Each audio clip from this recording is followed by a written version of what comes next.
Buenas noches, queridos estudiantes. Les doy la bienvenida a otra tutoría más del examen complexivo.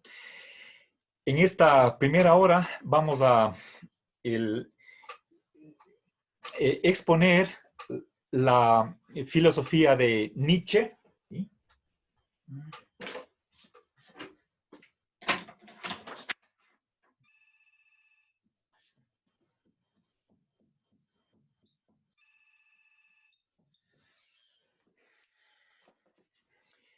Bien, el autor en el que me voy a basar y el texto que tienen ustedes para procesar es el capítulo 3 de George Lukács, El asalto a la razón. ¿Sí? Si no estoy mal, el título del capítulo es Nietzsche. No recuerdo, no quiero especular sobre el título para no equivocarme. Bien, a ver, miren, antes de eso, bueno, pongamos el nombre del intérprete que voy a exponer.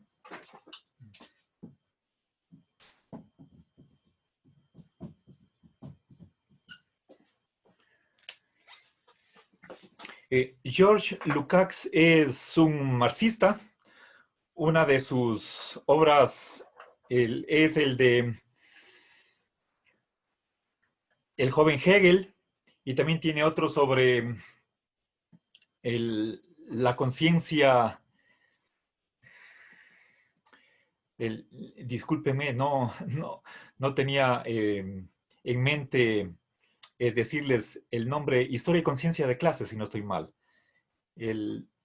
Bueno, es un autor que va a aplicar el materialismo dialéctico al momento de analizar la filosofía de Nietzsche.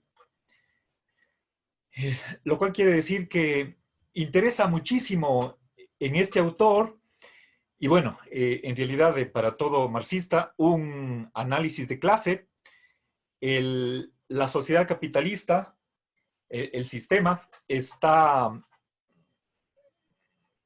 dividido básicamente en dos clases, los burgueses y los proletarios, y es a través de ese presupuesto que Lukács va a hacer un análisis de la teoría que propone Nietzsche desde esa visión de la lucha de clases.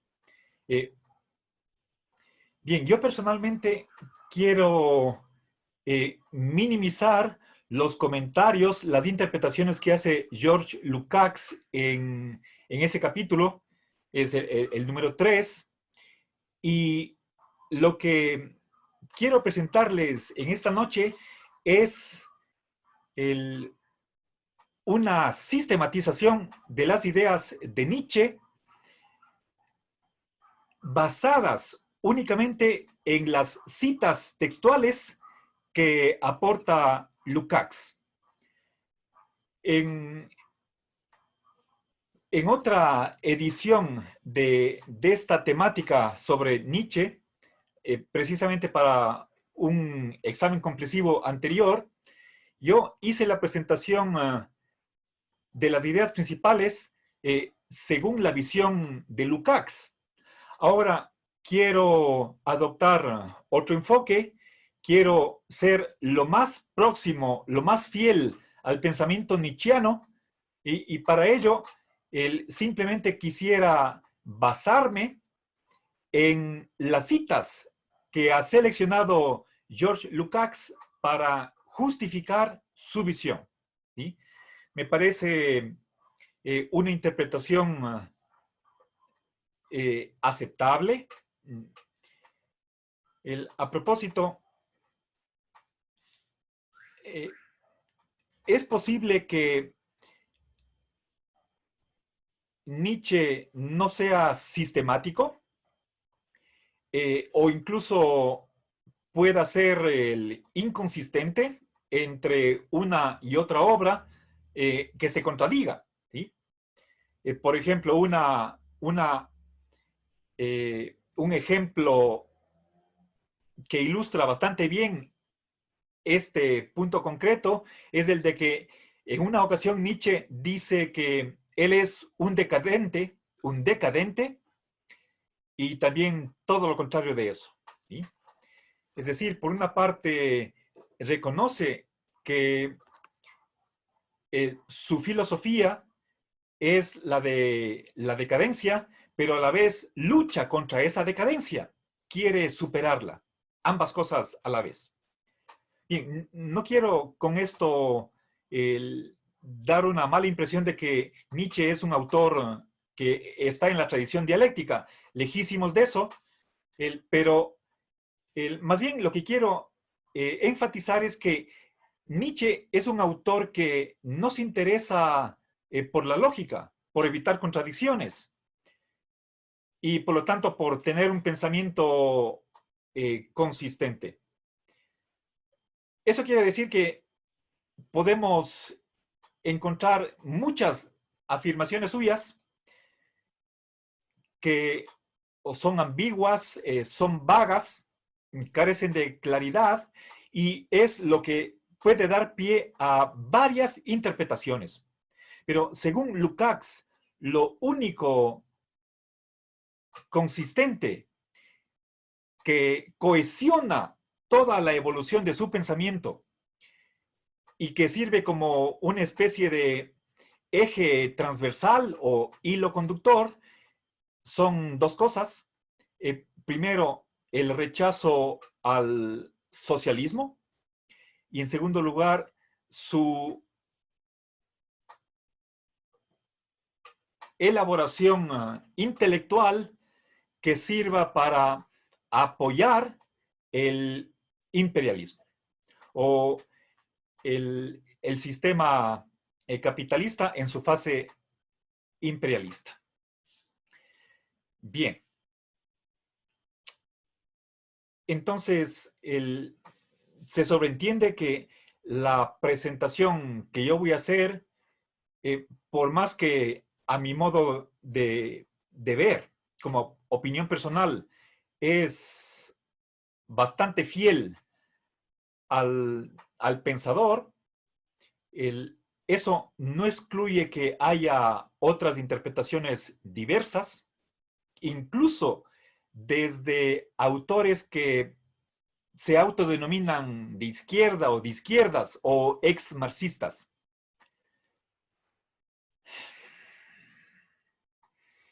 Bueno, digamos, para que ustedes puedan seguir mi exposición, quisiera de antemano decirles que, en primer lugar, voy brevísimamente a hablar sobre la concepción del ser, ¿sí? Esa me parece, digamos, la manera más lógica desde el punto de vista disciplinar de la filosofía. Luego quisiera brevísimamente hablarles sobre la teoría del conocimiento. ¿Sí? En tercer lugar, la cuestión de la política. Podemos llamarle su pensamiento sociopolítico. Y finalmente terminaré con la ética o la axiología. Bueno, entonces son 4 grandes áreas que tienen que ver con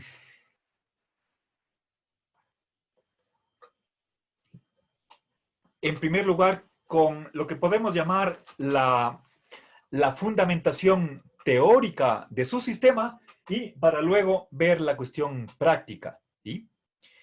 He respetado el orden en el que se exponen estas dos últimas temáticas en el texto, podríamos quizás, si tuviéramos nosotros esa visión bastante común, convencional, de que la política se basa en la ética, invertir el orden de estas dos últimas temáticas, pero personalmente creo yo que la ética no es de incumbencia para la política y por ello prefiero respetar el orden del tratamiento de contenidos que está en Lukács. Lo único que me he permitido añadir es esta primera sección con algunas ideas extraídas del resto de secciones y ponerlas como el, la primera parte que viene a ser como una especie de fundamento para el resto. Bien, obviamente lo que más me interesa son, y me voy a concentrar en la tercera y cuarta temática, y las dos primeras van a servir simplemente como una especie de preámbulo o introducción. Bien, entonces voy a numerar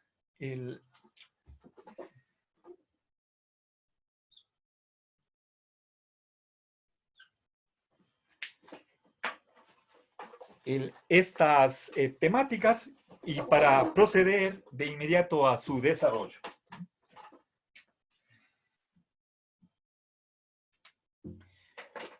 Bien, como les digo, no me interesa tanto en mi exposición presentar la visión que tiene Lukács. Por supuesto, en lo que yo voy a decir de Nietzsche está casi totalmente basado en lo que nos presenta Lukács, pero quiero que quede claro que lo que voy a proceder a exponer es el pensamiento de Nietzsche según él mismo. Ustedes tendrán la oportunidad, si es que no lo han hecho todavía, de eh, identificar o darse cuenta de las citas textuales que presenta Lukács, que ha seleccionado Lukács. Son ellas el contenido de mi exposición. ¿Sí? Y en la medida de lo posible, no me voy a referir a lo que opina Lukács, por más que yo crea que es certero, acertado y satisfactorio. Bien, entonces, una primera idea acerca del ser que tiene Nietzsche es que el ser es una ficción. ¿Sí?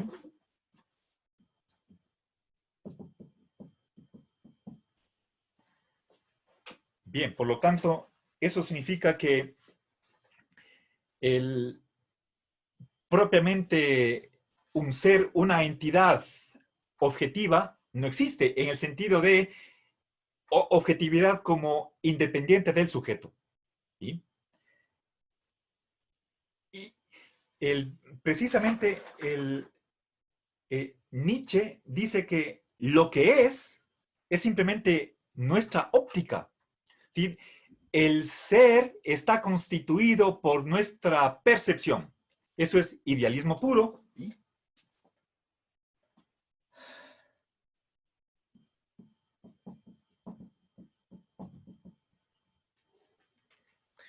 El, desconozco si es que Nietzsche se declaró a sí mismo idealista o que haya explícitamente rechazado el realismo. Pero de acuerdo al uso que nosotros en filosofía hacemos de los términos realismo e idealismo, queda claro que Nietzsche decididamente está dentro del idealismo.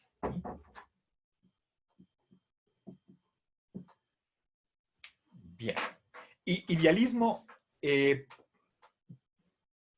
que ha sido la posición que han mantenido, por ejemplo, Berkeley o Kant o Hegel para el caso. ¿Sí? Bien. Ahora, ¿qué más? Eso significa que el mundo desaparece. ¿Sí? Son palabras de Nietzsche. ¿Sí? A ver, voy a poner entre corchetes lo que es añadido mío. ¿Sí? No he encontrado este rótulo, este calificativo, ni en las citas de Nietzsche, y si no recuerdo mal, tampoco en la exposición que hace Lukács. ¿Sí?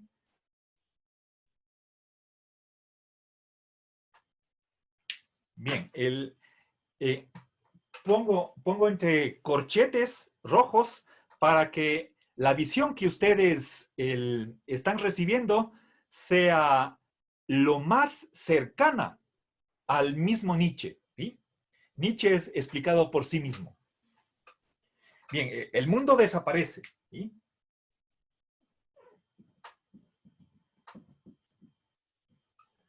Ahora, ¿qué tipo de mundo? Tanto el fenoménico, el de las apariencias, cuanto el mismo ser, el mismo mundo que Kant diría el numénico, el verdadero mundo, dice Nietzsche. ¿Sí?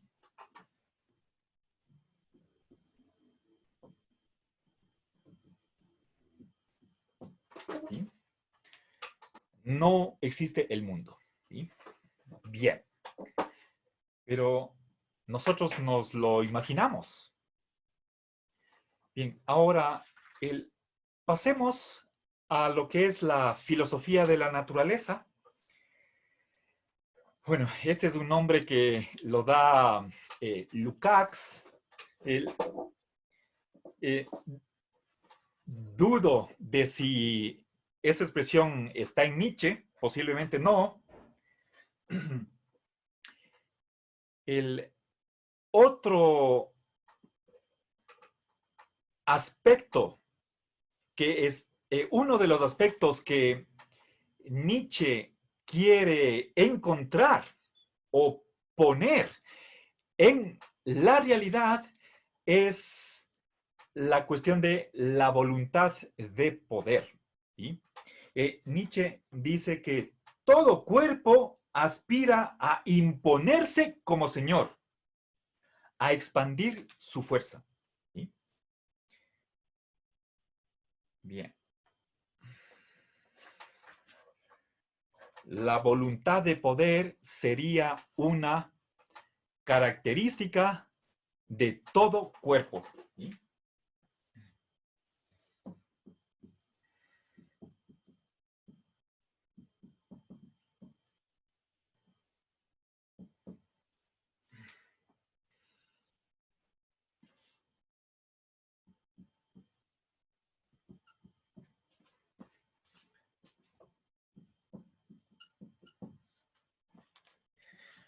Como señor. No sé qué palabra emplea Nietzsche para esta palabra, señor en español, en la traducción, pero es una palabra que aparece muchísimas veces, sobre todo en la frase o en la expresión los señores de la tierra. Y obviamente lo de señor está relacionado con alguien que impone. El que impone, según esta visión del materialismo dialéctico, es el dominador, quienes pertenecen a la clase dominante. En el caso del capitalismo, los burgueses. ¿Sí? En una sociedad esclavista serían los amos. ¿Sí? Esos serían los que imponen. Bien, pero fíjense el modo como se expresa Nietzsche. Está aquí hablando de cualquier entidad. Esto es una especie de ley cósmica que está en la naturaleza. No es solamente una característica de los seres humanos o de ciertos seres humanos, sino una ley general. ¿Sí? Todo cuerpo aspira a imponerse sobre los demás. ¿Sí? Bien. Entonces, si es que esto es así, entonces, cuando veamos la política o la ética, entonces estaríamos simplemente aplicando lo que es una característica ontológica o metafísica al plano de la filosofía práctica. Y como un corolario que se sigue de una ley mucho más abarcante, más general. Bien. Finalmente, para cerrar este primer subtema, quisiera indicar que Nietzsche se opone en 3 puntos concretos a Darwin. Uno de ellos es el de que para Nietzsche no hay progreso. ¿Sí? A ver,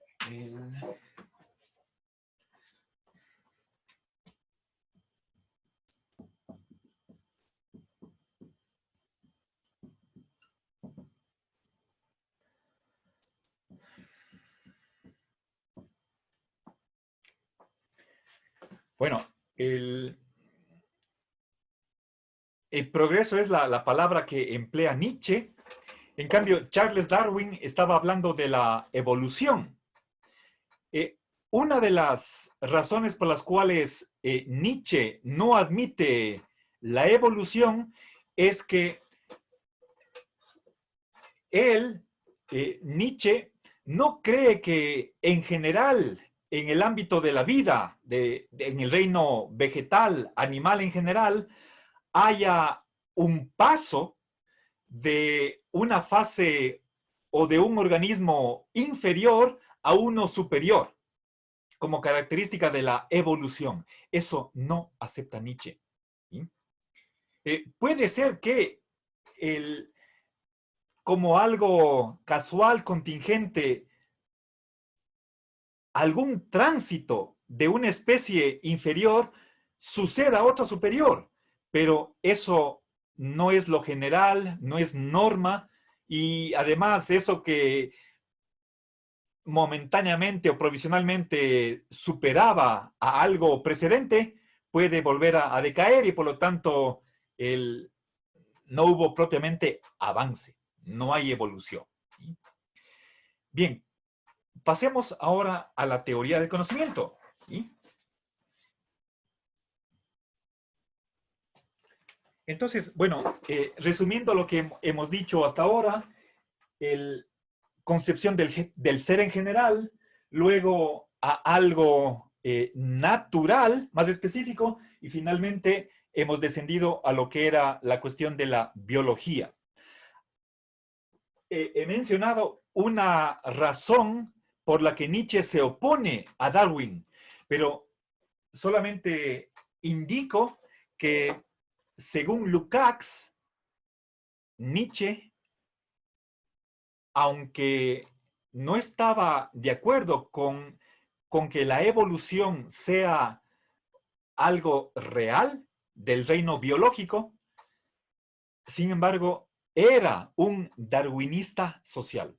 Eso lo dice Lukács. ¿Sí? Bueno, lo digo entre paréntesis y no voy a poner esa opinión en el pizarrón. Pasemos a teoría de conocimiento. A ver, ya que hemos estado hablando de evolución, creo que vale la pena el decir que,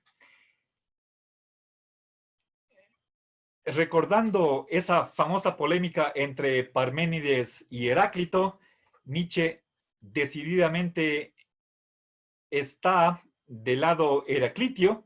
El ser no es fijo, inmóvil, estático, sino que es un devenir. ¿Sí? A ver, eso debía haberlo puesto acá, pero fíjense cómo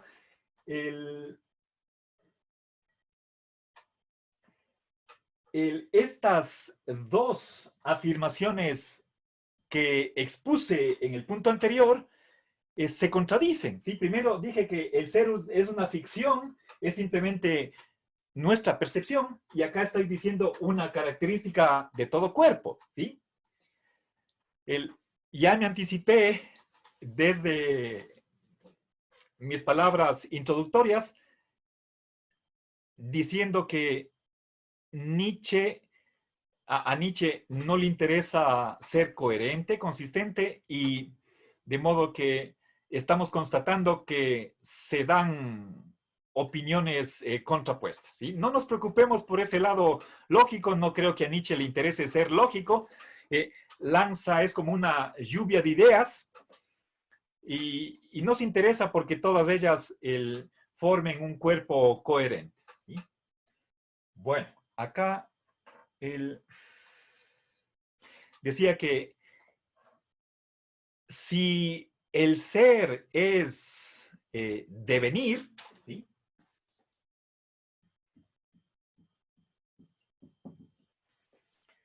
Es decir, es cambiante, mutable, entonces, como ya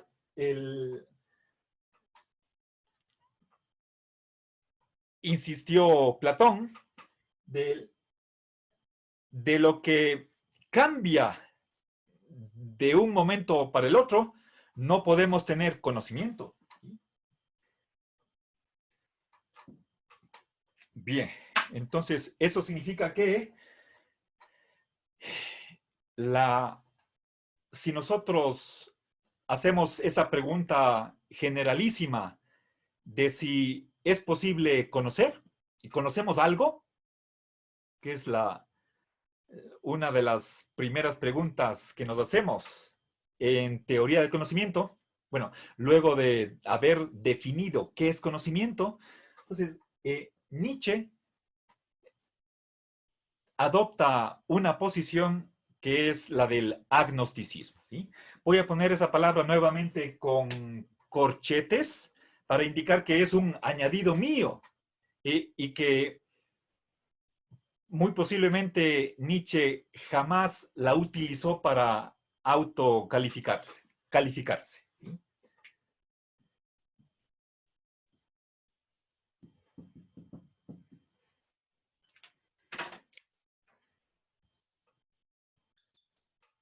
Bien. Recuerden, esta palabra etimológicamente viene de gnosis, que en griego significa conocimiento, y la A en griego significa ausencia, carencia, es negación. Todo agnóstico niega que podamos conocer algo, ¿sí? Entonces, no conocemos nada. Bien, ahora, el otro de los puntos que quiero abordar en esta segunda fase es la cuestión de qué es la verdad, ¿sí? Para Nietzsche, la verdad es una mentira, ¿sí?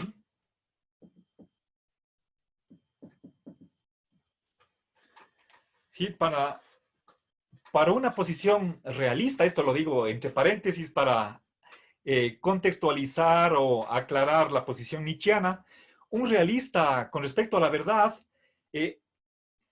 va a hacer una relación, o si quieren, una comparación entre lo que es el pensamiento o el lenguaje y la realidad. ¿A qué adscribimos la verdad? Podríamos decir que un pensamiento o una oración es verdadera cuando refleja, cuando se adecua, cuando se ajusta a cómo es la realidad, qué sucede en el mundo. Eso es realismo. Nietzsche, si es que en primer lugar ha desechado, ha destruido la realidad, entonces no puede tener esa concepción de la verdad, ¿sí? Una mentira es decir algo falso a sabiendas, ¿sí? Es decir, siendo consciente que no está diciendo algo verdadero y hay ahí una intención de engaño, ¿sí? Entonces, la verdad es simplemente una una mentira, ¿sí? Pero la verdad tiene un valor, una función, y siempre tiene que estar al servicio de la vida, ¿sí?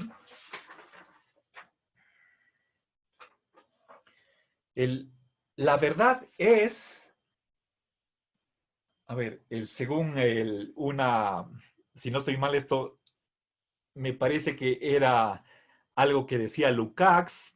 Aquí no recuerdo si es que es algo que explícitamente afirma Nietzsche, la cuestión de la utilidad. El, la verdad está definida, determinada por lo que es valioso para la vida, ¿sí?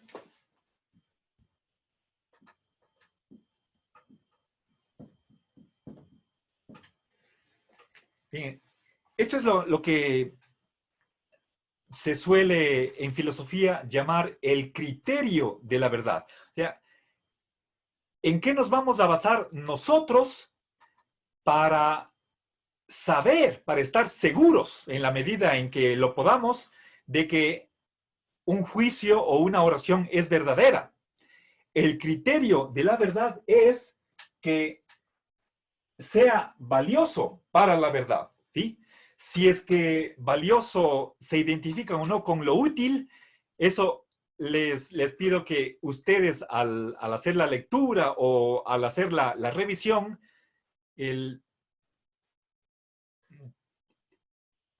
pongan atención para ver si es que la palabra utilidad está usada por Nietzsche o es algo que con lo que relaciona Lukács a modo de interpretación, ¿sí?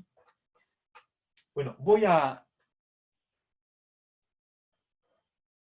poner aquí entre signos de interrogación utilidad, ¿sí? Encerrado en corchetes, ¿sí?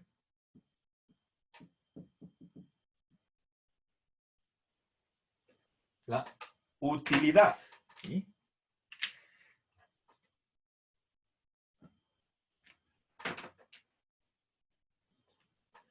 Ya. Nuevamente, estoy en esta hora, quiero que ustedes tengan bien claro qué es lo de Nietzsche y qué es lo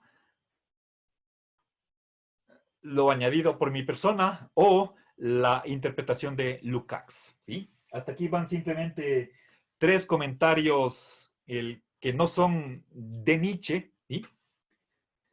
Bien, vamos, ahora sí, avancemos a la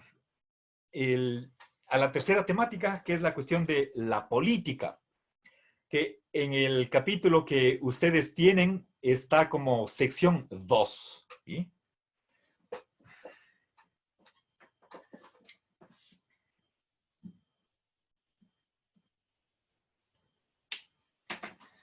A ver, verán, una primera gran tesis que no todavía, perdón, iba a introducir un tema de la ética, pero me acabo de dar cuenta que no es así. Verán, brevísimamente, esto de la política voy a decir unas pocas cosas muy centrales para luego desarrollar más ideas en la última temática referente a la ética. Nietzsche cree que una de las peores injusticias es, hablando de injusticia social, es el de que haya o se mantenga que existen derechos iguales, ¿sí?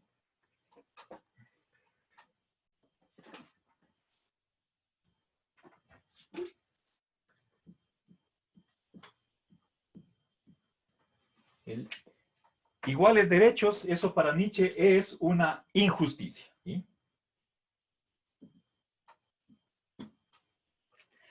lo cual quiere decir que por una inversión, lo que es justo es la desigualdad. ¿Sí? Bien, ahora, el Nietzsche es alguien que, en el fondo, él está en contra de la democracia. ¿Sí?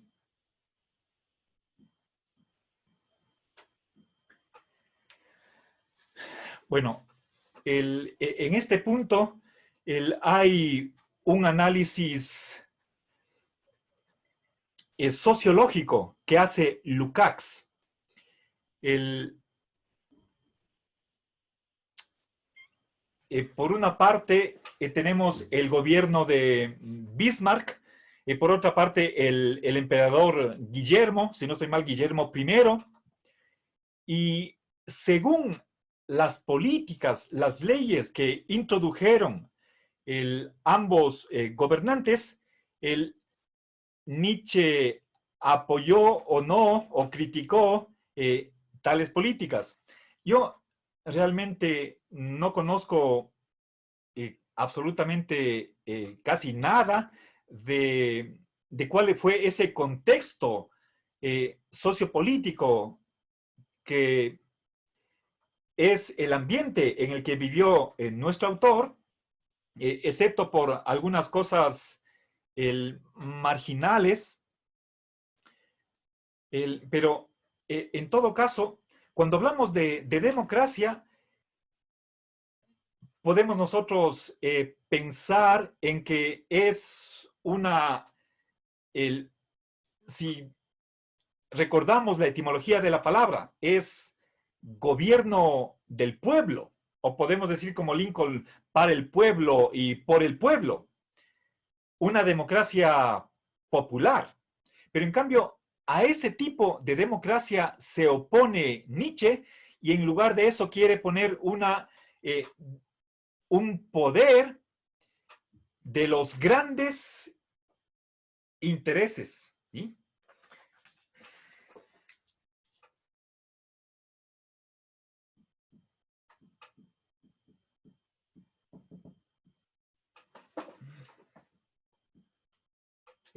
Por favor, esto es de los grandes intereses.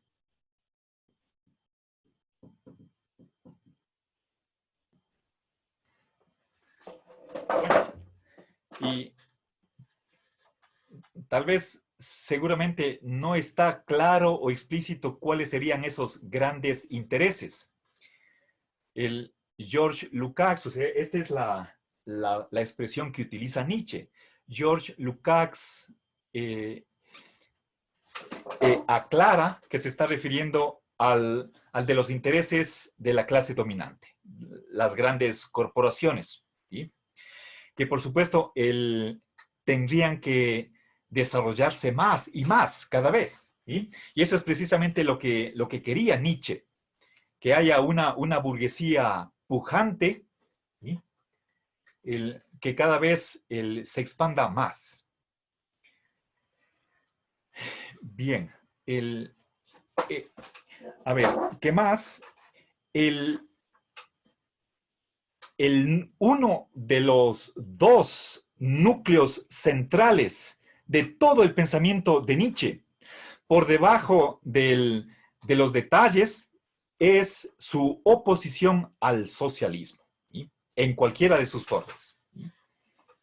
Entonces, ese es como el gran motivo, el gran enemigo de Nietzsche es el socialismo. Y cualquier otra cosa que él proponga simplemente está relacionado como un elemento de esta lucha contra el socialismo. ¿Sí? Entonces, esa es una de las dos columnas centrales de todo el pensamiento nietzscheano, según George Lukács. ¿Sí? A ver. Rechazo del socialismo. ¿Sí? Ahora, según Nietzsche, el socialismo es un despotismo, ¿sí?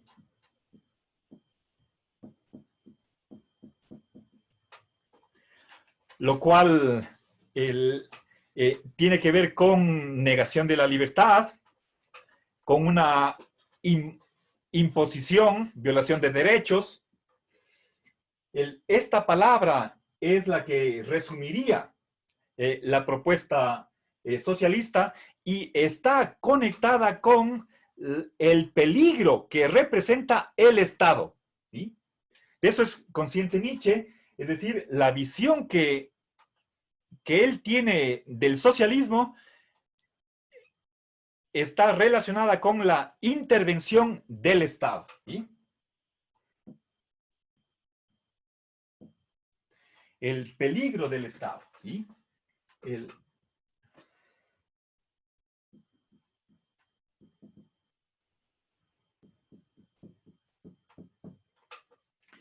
Es decir, cuando el Estado empieza a expandirse, por ejemplo, ofrecer servicios públicos de salud o educación, etcétera,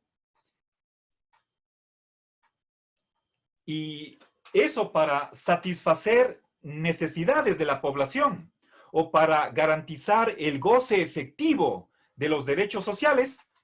Entonces, eso es mal visto por Nietzsche y constituye una limitación de la libertad, que es lo que está detrás de esta acusación que hace Nietzsche. Ahora, para Nietzsche, en lugar de que el Estado amplíe sus funciones a través de servicios públicos, lo mejor es un Estado mínimo, el más pequeño de todos. Y eso lo dice textualmente. A ver. Bueno, no tengo aquí las palabras exactas, pero él dice casi textualmente el menor Estado posible. ¿Sí?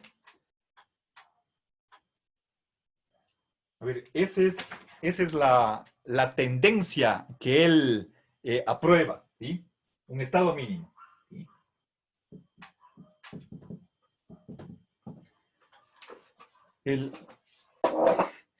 Lo cual le acerca a los libertarios. ¿Sí? En la presentación que hace Lukács, no recuerdo que Lukács mencione en alguna parte cuál es el pensamiento de Nietzsche con respecto al anarquismo. ¿Sí? De alguna medida, Nietzsche congenia con el caos, pero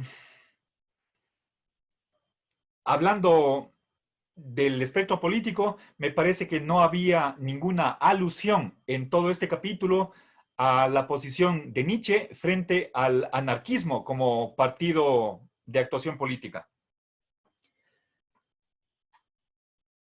Bien, pasemos ahora, sí, a nuestro último y principal temática, la de la ética. Quisiera empezar indicando que si es que es un enlace, una conexión entre, por una parte, la inexistencia de la verdad y por otra parte, la cuestión de las normas, ¿sí? Cuando hablamos de ética, básicamente estamos pensando en la cuestión de, por un lado, qué es el bien y el mal, y por otra parte, la cuestión de los deberes, a qué estamos obligados, ¿sí? Normalmente se piensa obligaciones para con uno mismo, obligaciones para con los demás, pero Nietzsche está pensando en obligación para una determinada clase. Y él cree que hay dos morales. Una es la que es la moral de los esclavos. No sé si esa palabra, bueno, sí, esclavos, eso aparece varias veces en este capítulo, y otra es la moral de los señores, la de los dominadores. ¿Sí? Entonces, obviamente, entonces tenemos dos sistemas normativos que compiten. Nietzsche se va a ir contra el uno y para defender uno de ellos. ¿Sí? Bien, una primera tesis que me parece a mí fundante, básica en la ética nietzscheana, es la de que si no hay verdad, y eso lo dice el mismo Nietzsche, ¿no? Recuerden, no estoy inventando nada, no estoy presentando a Lukács, sino a Nietzsche con sus propias palabras, es que si no hay la verdad, entonces todo está permitido.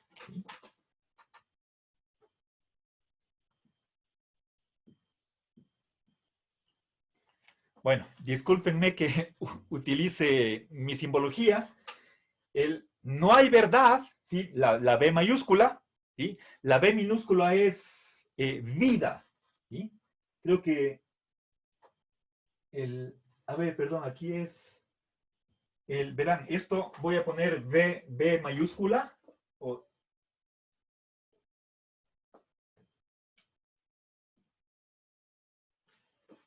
el, esto es la B mayúscula, simboliza la verdad. Si no hay la verdad, entonces, este es el símbolo de consecuencia lógica.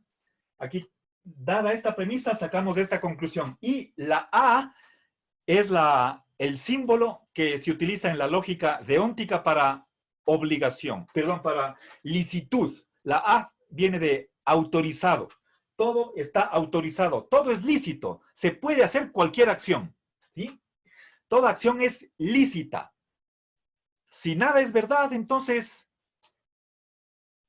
se puede hacer cualquier cosa. ¿Sí? Todo, absolutamente todo. Esto hay que tomarlo al pie de la letra.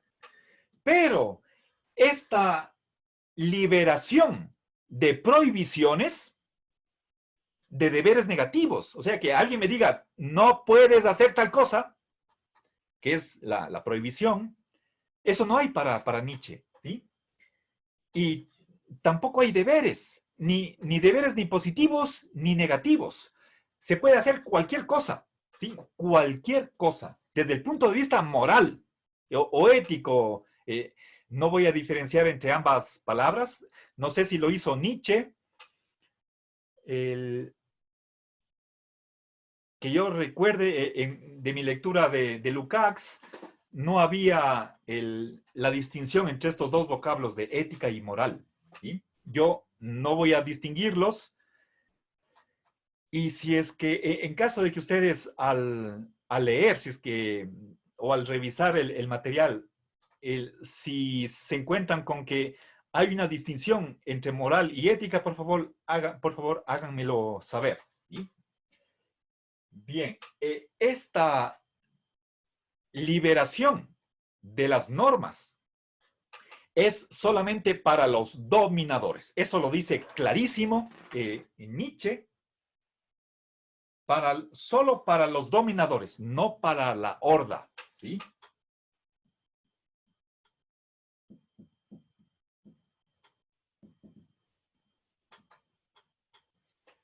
Bien. Es decir, la masa. A ver, cuando hablaba aquí de socialismo, me olvidé decir que en la opinión de Nietzsche, los obreros, la masa obrera, está muy bien. ¿Sí? Tiene derechos de asociación, de voto. Entonces es como decir, bueno, ¿qué más quieren? Si es demasiado buena la situación de los obreros. A ver, entonces, esta posibilidad moral de hacer cualquier cosa no es para todos, sino solamente para un tipo de hombre, que es la de los burgueses. ¿Sí? Bien, aquella a la que Nietzsche está representando y defendiendo. Bien, entonces, para mí esto es importantísimo y da pie para futuros desarrollos. ¿Qué más dice Nietzsche en su ética? Recuerden, aquí está, cuando hablaba de la vida, perdón, cuando hablaba de lo verdadero, ya introdujo aquí la palabra vida. ¿Qué es vida para Nietzsche? Como posiblemente el valor supremo de su jerarquía, de su axiología. ¿Sí? Vida se la entiende esencialmente como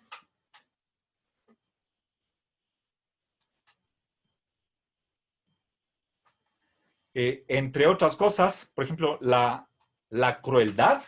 ¿Sí? Esto es textual de Nietzsche. ¿Sí?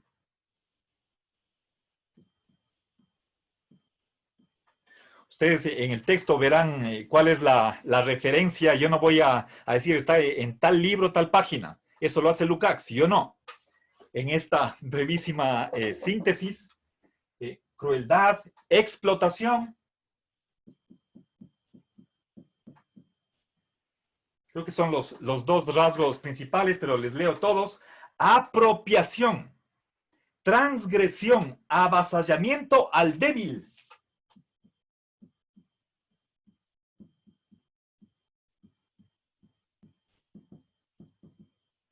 ¿Sí?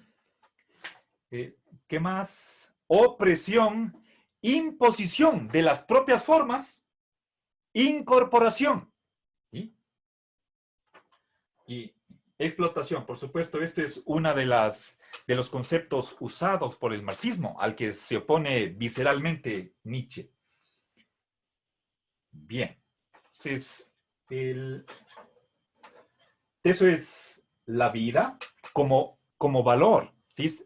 Estoy aquí suponiendo, esto no lo he encontrado en Nietzsche, pero asumo que a la base de las normas están ciertos valores. La vida es un valor. ¿Sí? Y aquí vida está tomada en el sentido,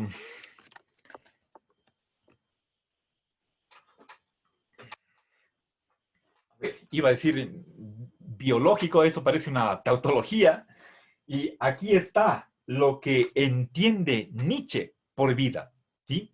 Con sus propias palabras. Cita textual, por favor, esto es tiene que estar subrayado, esto de acá. Ahora, entonces, es la vida la que va a tomarse como modelo o como valor fundante de su ética. Ahora, avancemos un poco más. Pasemos a el bien y el mal. ¿Qué es el mal para Nietzsche? ¿Sí? El,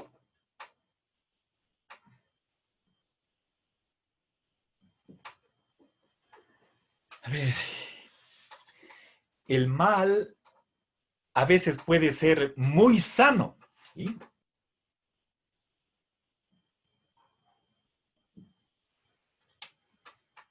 A ver, según Nietzsche, el mal es algo que ya no necesita justificación. ¿Sí?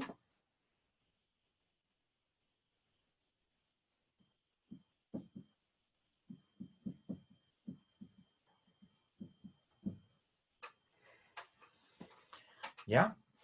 Es decir, normalmente nosotros pensamos que si es que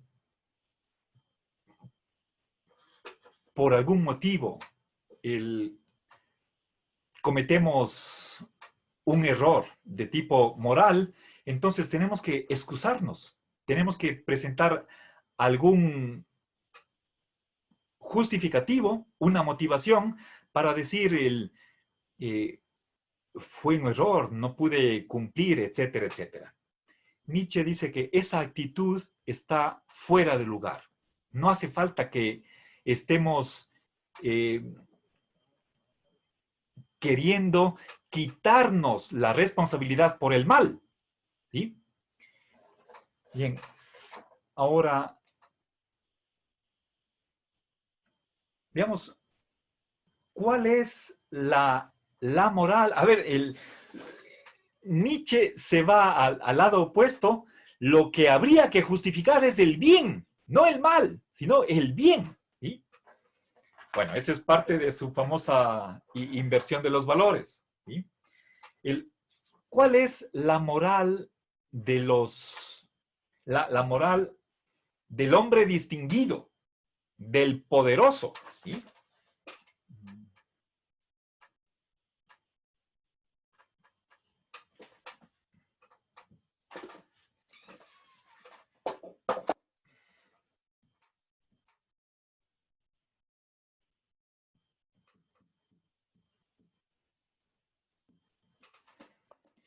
A ver, si es que quisiera resumir con una sola palabra o dos palabras, ¿en qué consiste la moral del hombre distinguido, del noble? Es lo bárbaro. ¿Sí?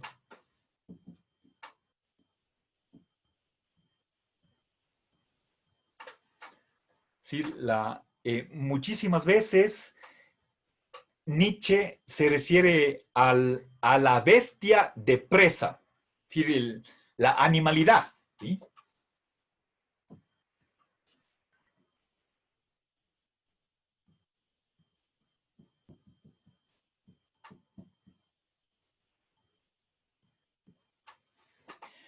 Bien, nosotros seguramente habremos visto segmentos de esa serie de National Geographic en la que presenta la vida de los animales. Y vemos, por ejemplo, que un león caza un venado o un tigre que le mata a una cebra. ¿Sí? Esas escenas son las de una bestia rubia. Ese sería el modelo a seguir para el caso de los poderosos. Obviamente esa moral no es para toda la sociedad, no es para todo hombre. Los obreros, la masa, la horda, la turba, ¿sí?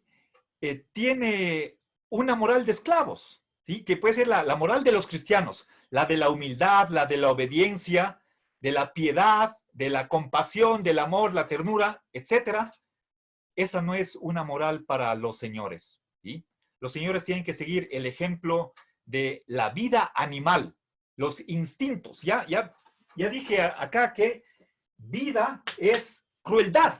¿Sí? Entonces, la animalidad se pone aquí como modelo de actuación moral o ética. ¿Sí? A ver,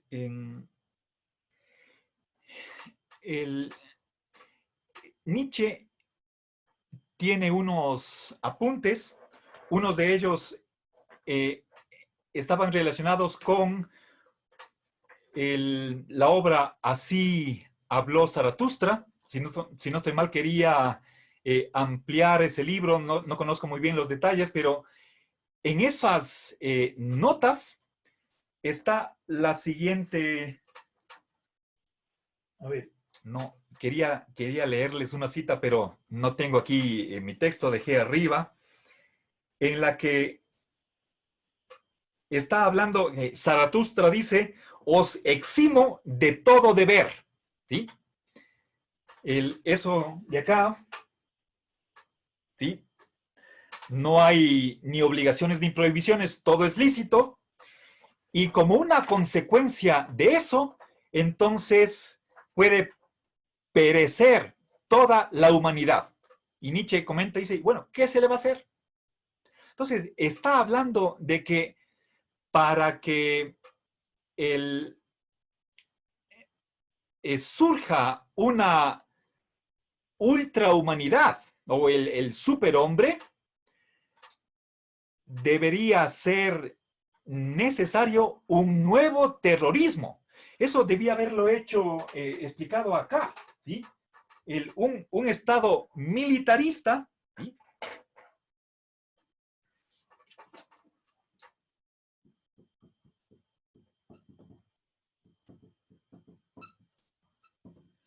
Y habla incluso de un nuevo terrorismo. Es decir, que mueran miles de gentes. ¿Sí?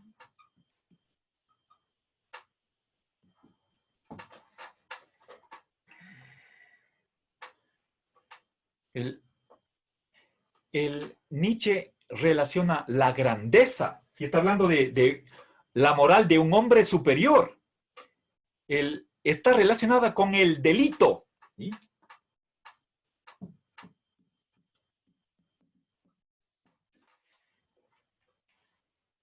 Con una maldad gratuita, es decir, una maldad sin por qué, es una maldad sin sentido. ¿Sí?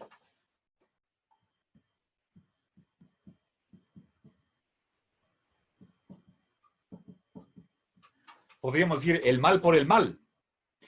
El Nietzsche, en alguno de los textos, vean ustedes en la página 285 de Lukács, hay una cita en la que dice que el hombre,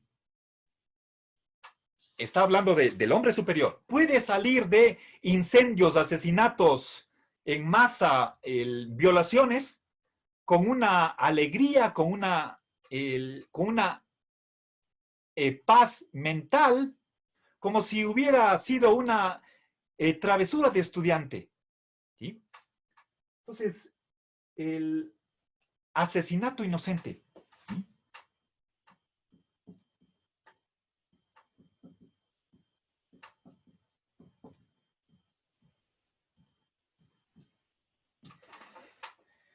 Inocente significa que no hace daño. Sí, fíjense, eso tiene relación con qué concepción tenía de mal, ¿sí? Entonces, no hay nada malo en matar, ¿sí? Más bien, eso sería necesario, ¿sí? El terrorismo es necesario. Bueno, por lo que acabo de decir, por esto de aquí, el Lukács, por lo menos un par de veces, menciona que hay una clara relación entre el pensamiento nietzscheano, sobre todo por lo que respecta a estos dos últimos componentes que, como hemos visto, tienen su base en su visión de la realidad y su teoría de conocimiento, con el sistema del nacionalsocialismo de Hitler. Obviamente esa conexión le interesa, es uno de los focos de concentración de todo el texto de Lukács, cómo varios pensadores de la intelectualidad condujeron al fascismo de Hitler. Y obviamente Nietzsche es una de las fases que condujeron a ese resultado posterior. Nietzsche murió en 1900, pero bueno, y Hitler ascendió al poder en 1933.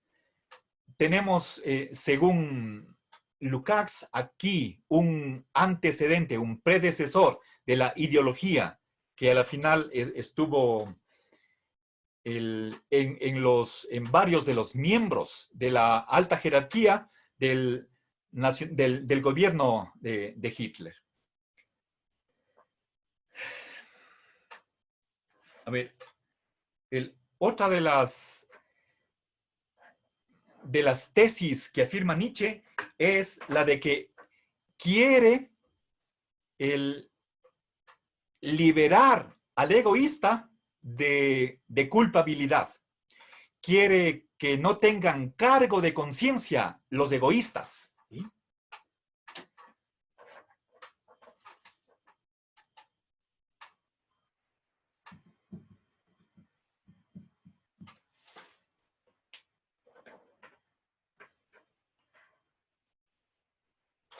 Bien, y creo que con esto he afirmado las tesis principales que se encuentran en Lukács.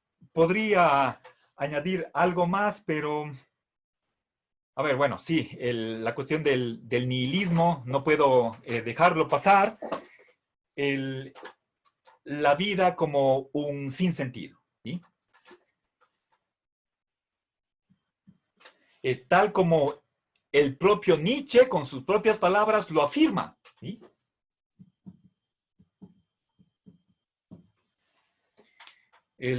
Sin un porqué, un para qué, es decir, la nada, ¿sí? El sinsentido total.